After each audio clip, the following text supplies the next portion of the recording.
me say that I don't vote and that you're a fool if you vote, it's because I understand that we don't pick these presidents. We don't pick these presidents. We don't pick any of these government officials. They all stem from a lineage, from a blood lineage. All of blood them. lineage. And the people who are not within the lineage are the few that was groomed perfectly. Yes. All they see is America. All they know is America. All they know are the founding fathers that were fed to us. But what about the other motherfuckers that came before them? What about the motherfuckers that wrote the Constitution that wasn't them? What about them? You got to ask, well, if the Constitution is not that important, why are we trying to abolish it? Why are they stripping away our rights every chance that they get? And y'all not thinking nothing about it. And even though we have even though we have two wings of the devil that we have to vote between, right? There's definitely a lesson in it. There's a lesson in it. And the thing about it is that people will not take their ego away and really listen to what Donald Christ Drumpf is telling y'all. What's his name? Donald Christ Drumpf. Let me tell y'all something. Let me tell y'all something. You know why I don't care if nobody ever gets on here or ever tell me that I know what I'm talking about? Every single conversation that Sha, myself, and my wife Akila have engaged in over the last 4 years are happening right now. Right now. We have been talking about this for years. And I have documentation. And this is not a, I told you so. It's not. It is a, when are you finally going to listen to me? I'm telling you something for your own good. Who stockpiled food? Who has started building a storehouse? Making sure that your family has a way to eat. Trump just told you it's going to be a dark winter. You and I said that on our live last week.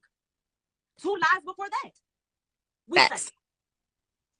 And the Washington Post told y'all that democracy dies in the darkness.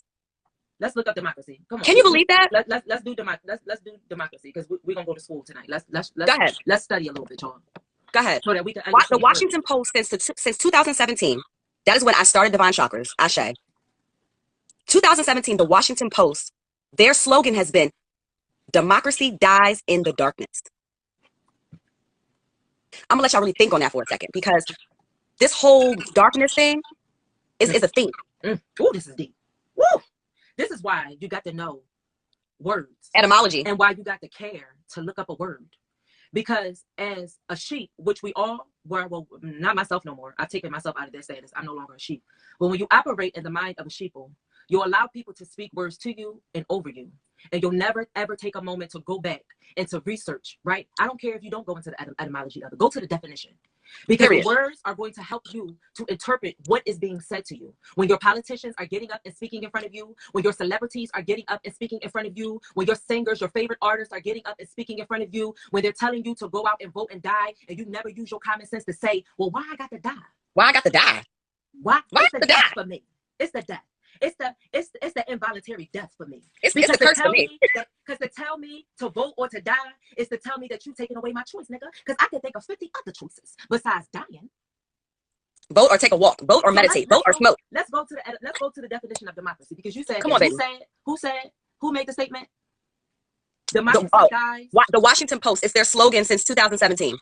Interesting. And so when we look at the definition of democracy, it says a system of government by the whole population or all the eligible. Y'all heard that word? Eligible. Okay, so that tells you that you got to have some type of right to status. Okay. Yeah, some sort of status. Members of states, typically through elected representatives, right? A state is governed by the democracy. So one must ask, well, who is the democracy? So let's go to the etymology of democracy. And when we go to the etymology of democracy, it says that's gonna burn. Government by the people, not the government. Not them. Governs over the people. Not the government decides for the people. Not the government pushing false vaccines onto people forcefully. Not the government shutting down and taking away whatever they want to take away from you whenever they get ready and killing you whenever they get ready.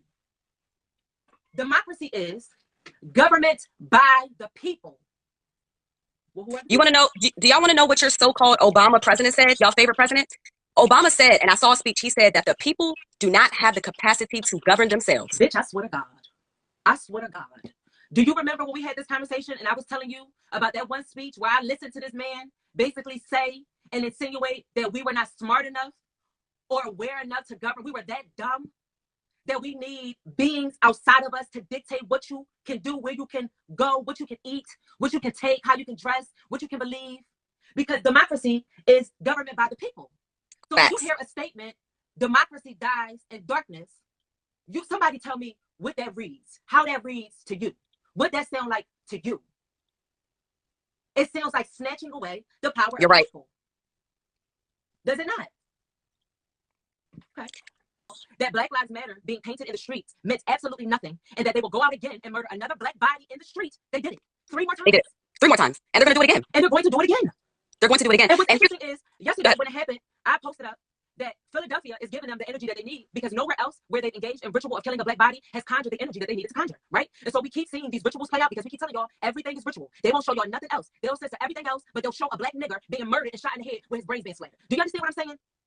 But y'all think that these social sites are for us. Y'all think that they give a fuck about how you feel. They think they made you believe that you have a voice. They gave y'all unions and made you think that you have power in slavery, but you don't hear me. And the crazy thing about it is that whole situation was played out to a T.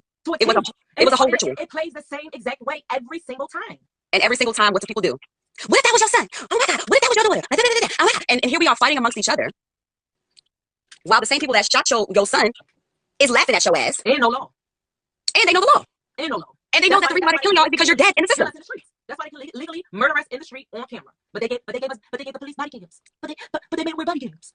Body cams. So you know what they did? They said, fuck that body cam. Somebody, let them pull the camera out. Let's show them how we really feel about this body cam stuff. Let's show them how we really feel. Because in your mind, a body cam protects you. The same way you think that a vote protects you. And ain't none of these presidents done nothing for our community. None of them, including Obama, has done nothing but displace us. But y'all still walking around here talking about black excellence. How? I want to read about the 4 horsemen.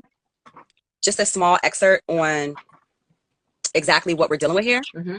Because, you know, most Christians don't read their own Bible. So we have to really break this down. So the 4 horsemen of the apocalypse, usually referred to as the 4 horsemen, are figures in Christian faith appearing in the New Testament's final book, Revelation, an apocalypse written by John of Patmos, as well as in the Old Testament's prophetic book of Zechariah and the book of Ezekiel, where they are named as punishments from God.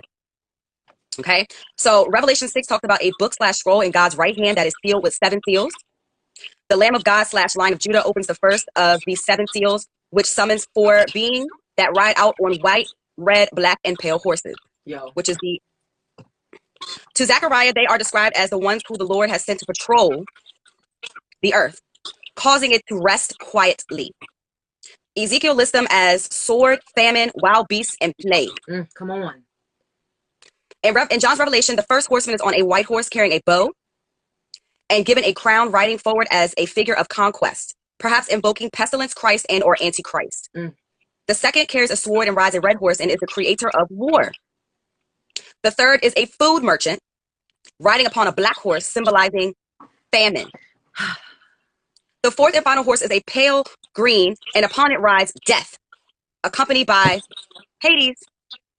They were given authority over a quarter of the earth to kill with sword, famine, and plague, and by means of the beasts of the earth. The Christian apocalyptic vision is that the 4 horsemen are to set a divine end time upon the world as harbingers. I'm gonna look that up, of the last judgment. And I posted the judgment card today. You did. With Apollo sounding the trumpet. Yes. Come on. Okay. Come on. That the number of the horsemen is 4 is important. Did we just say this? Come on. That number of the horsemen is 4. Come on. Is important. 4 is the number associated with creation. In example, the 4 living creatures or the earth, the 4 winds in the book of Revelation on the significance of 4s in Revelations, and then we see the biblical numerology. Yes.